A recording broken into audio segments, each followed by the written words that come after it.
भारत को अक़वाम मुत्तहिदा की सलामती काउंसिल का गैर मुस्तकिल रुकन मुंतखब कर लिया गया है। अक़वाम मुत्तहिदा की जनरल असम्बली में होने वाली खुफिया वोटिंग में भारत को 192 रुकन ममालिक में से 184 ममालिक के वोट मिले, जबकि 2/3 अक्सरियत हासिल करने के लिए उसे 128 वोट की ज़रूरत थी। भारत के साथ आयरलैंड, मैक्सिको और नॉर्वे भी खुफिया वोटिंग के ज़रिए सलामती काउंसिल के गैर मुंतखब रुकन बन गए हैं, जबकि अफ्रीकी ममालिक की जानिब से कीनिया और जिबूती में से कोई मतलूबा वोट हासिल नहीं कर सका, जिसकी वजह से इस नशिस्त के लिए वोटिंग दोबारा होगी। अक़वाम मुत्तहिदा की 15 रुकनी सलामती काउंसिल के 5 मुस्तकिल और 10 गैर मुस्तकिल अराकीन हैं, और इन 10 गैर मुस्तकिल अराकीन की मुद्दत 2 साल होती है। इन 10 नशिस्तों में से 5 अफ्रीका और एशिया के लिए मुख्तस हैं, 1 नशिस्त मशरकी यूरोप के लिए, 2 लातीनी अमरीका के लिए और कैरेबियन स्टेट्स के लिए हैं, और 2 मगरबी ममालिक और दीगर के लिए हैं। भारत 55 रुकनी एशिया पैसिफिक ग्रुप की जानिब से वाहिद उम्मीदवार था, और इस ग्रुप में पाकिस्तान भी शामिल है, मगर भारत के मुकाबले में किसी मुल्क ने अपना उम्मीदवार खड़ा नहीं किया था, जिसके बाद गुज़िश्ता साल जून में एशिया पैसिफिक ग्रुप ने 2021 और 22 के लिए भारत के नाम की तौसीक की। भारत इससे पहले भी 7 बार सलामती काउंसिल का गैर मुस्तकिल रुकन मुंतखब हो चुका है, और पाकिस्तान भी 7 बार सलामती काउंसिल का गैर मुस्तकिल रुकन रहा है। भारत आखिरी बार 2011-12 में मुंतखब हुआ, और फिर अगले साल 2012-13 में पाकिस्तान को रुकनियत मिली। दिलचस्प बात यह है कि एशिया पैसिफिक ग्रुप से सलामती काउंसिल की गैर मुस्तकिल नशिस्त के लिए एक ही उम्मीदवार सामने आता रहा है। पाकिस्तान और भारत रिवायती हरीफ होने और कशीदगी के बावजूद सिर्फ एक बार 1975 में सलामती काउंसिल की गैर मुस्तकिल नशिस्त के मुकाबले के लिए आमने सामने आए थे और भारत को शिकस्त हुई थी, मगर इस बार भारत का सलामती काउंसिल का गैर मुस्तकिल रुकन मुंतखब होना कई हवाले से अहम है, क्योंकि गुज़िश्ता साल जून में जब एशिया पैसिफिक ग्रुप की जानिब से भारत की नाम की तौसीक की गई, तो उससे पहले ही भारतीय वज़ीर आज़म नरेंद्र मोदी के अज़ाइम वाज़े होना शुरू हो गए थे। गुज़िश्ता साल जिस वक्त ये फैसला हुआ, तहरीक इंसाफ की हुकूमत थी, और अब भारत सलामती काउंसिल का गैर मुस्तकिल नशिस्त रुकन बन गया है, तो इस पर तहरीक इंसाफ की वज़ीर श्री मज़ारी की जानिब से सवाल उठा दिए गए। श्री मज़ारी ने ट्वीट की है कि भारत 2 साल के लिए अक़वाम मुत्तहिदा की सिक्योरिटी काउंसिल का गैर मुस्तकिल रुकन मुंतखब हो गया है। 193 में से 184 वोट हासिल किए। पाकिस्तान के लिए सवाल है कि हमने ये क्यों यकीनी बनाया कि खित्ते से कोई और ना लड़े। अफ्रीकी ममालिक की नशिस्त पर भी मुकाबला था, कीनिया और जिबूती मतलूबा वोट हासिल नहीं कर सके, और ये नशिस्त अभी खाली है। ऐसा नहीं है कि आसमान नहीं गिरेगा। एक ऐसे वक्त में जब भारत ने गैर कानूनी तौर पर मकबूजा कश्मीर पर कब्जा जमाया है और रोज़ाना की बुनियाद पर पाकिस्तान पर हमले कर रहा है, चीन और नेपाल के साथ भी तनाज़ा है, भारत को बिला मुकाबला छोड़ देना उसे कानूनी जवाब देता है। एक और ट्वीट में उन्होंने दावा किया कि वो लोग जो ये समझ रहे हैं कि भारत के उम्मीदवार के तौर पर मंजूरी तहरीक इंसाफ की हुकूमत के दौर में दी गई थी, तो उनकी इतला के लिए ये काम 2013 में हुआ था, और मुझे याद है कि उस वक्त भी मैंने इस पर तनकीद की थी। अब ये क्या मामला है, हम बात करेंगे। हमारे साथ मौजूद हैं शाह महमूद कुरैशी साहब, वज़ीर ख़ारजा। शाह साहब बहुत शुक्रिया। शाह साहब, ज़ाहिर है खुद श्री मज़ारी साहिबा सवाल उठा रही हैं कि जिस तरह अफ्रीका में 2 उम्मीदवार थे, पाकिस्तान भी कुछ कर सकता था, जिस किस्म के हालात हैं हिस्टोरिकली, हालांकि ऐसा नहीं होता रहा 1975 के अलावा, क्या वजह है? क्योंकि उनका ख्याल है कि इससे एक लेजिटिमेसी मिलती है जो भारत के इक़दामात हैं उनको। पहली बात तो ये है कि इंडोर्समेंट में और इलेक्शन में फ़र्क होता है।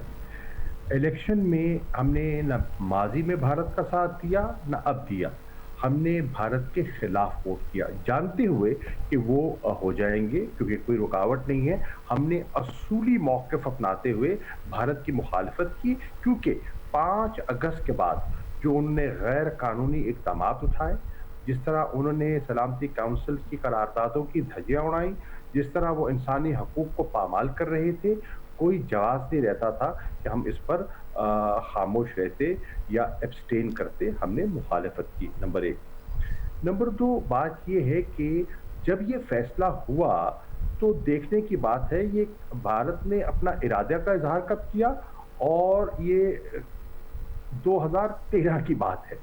पीटीआई के गवर्नमेंट से पहले का ये अपना फैसला कर चुके थे, और उस वक़्त ये किसी ने उसके रास्ते में रुकावट नहीं डाली। और फिर ये है कि जब एक कैंडिडेट हो और एक सीट हो, तो वो बेसूद होता। एक ही तरीका था कि पाकिस्तान खुद अपना कैंडिडेचर डिक्लेयर करता और अनप्लान्ड तरीके से इसमें कूद पड़ता, जिससे हमें कुछ हासिल नहीं होना था। पाकिस्तान ने अपनी हिकमत अमली के मुताबिक प्लान किया हुआ है। सन 2025-26 के हम उम्मीदवार हैं। 2024 में उसका इलेक्शन होना है और इंशाल्लाह जैसे वो आए हैं 8वीं मरतबा, इंशाल्लाह 8वीं मरतबा हम भी 2024 में उम्मीदवार होंगे। शाह साहब, हिस्ट्री यही है जो आप बता रहे हैं। जब वो बने उन्होंने फ़ौरन अप्लाई किया आगे के लिए। पाकिस्तान जब 2013-14 में था, पाकिस्तान ने भी अप्लाई किया, मगर खुद हुकूमती वज़ीर ये अप्लाई कर रहे हैं कि भाई सूरत हाल अलग थी, नेपाल के साथ ताल्लुकात, चाइना के साथ ताल्लुकात ये बाद में ख़राब हुए, साथ ही कश्मीर के हवाले से जो मामलात थे। तो क्या पाकिस्तान को कैंपेन करना चाहिए था भारत के अगेंस्ट, बजाय इसके कि बिला मुकाबला इस दफ़ा छोड़ा जाता, इस दफ़ा जो सिचुएशन है? देखिए, there are certain diplomatic norms और आप देखते हैं कि पाकिस्तान के इंटरेस्ट पे क्या है। हमने कोई इमोशनल फैसले नहीं करने होते, हमने पाकिस्तान के मफादात का दिफा करना है और हमने जो पॉइंट स्कोर करना था और अपना इजहार करना था और हमने मुखालफत करनी थी। असूली मौक़िफ़ पे हमने मुखालफत भी की और मुस्तक़बिल के लिए अपने चांसेस और इम्कानात को नुकसान भी नहीं पहुंचाना था और नहीं पहुंचाया। और शायद इस वक्त जो सूरत हाल है, ज़ाहिर है भारत की हरदर्मियाँ कश्मीर में नज़र आती हैं, दूसरे जो पड़ोसी ममालिक हैं उनके साथ इख्तलाफात नज़र आते हैं। चीन क्योंकि ज़्यादा बड़ी ताकत है तो वहाँ हिम्मत कम दिखाई जाती है उनकी तरफ से। तो अगर ये एक नॉन परमानेंट मेंबर बनता है, स्टेटस मिलता है इनको, तो उसके साथ कितना उनको फ़ायदा होगा और पाकिस्तान इसको कैसे काउंटर करेगा? हालांकि मगरबी मीडिया हर जगह बहुत खिलाफ उनके लिखा गया, मगर ये डिप्लोमेटिकली पाकिस्तान कैसे काउंटर करेगा? देखिए, वो भारत अपने चालें चलता रहता है, वो चलेगा, यकीनन चलेगा। हम अपना दिफा का हक रखते हैं और करेंगे।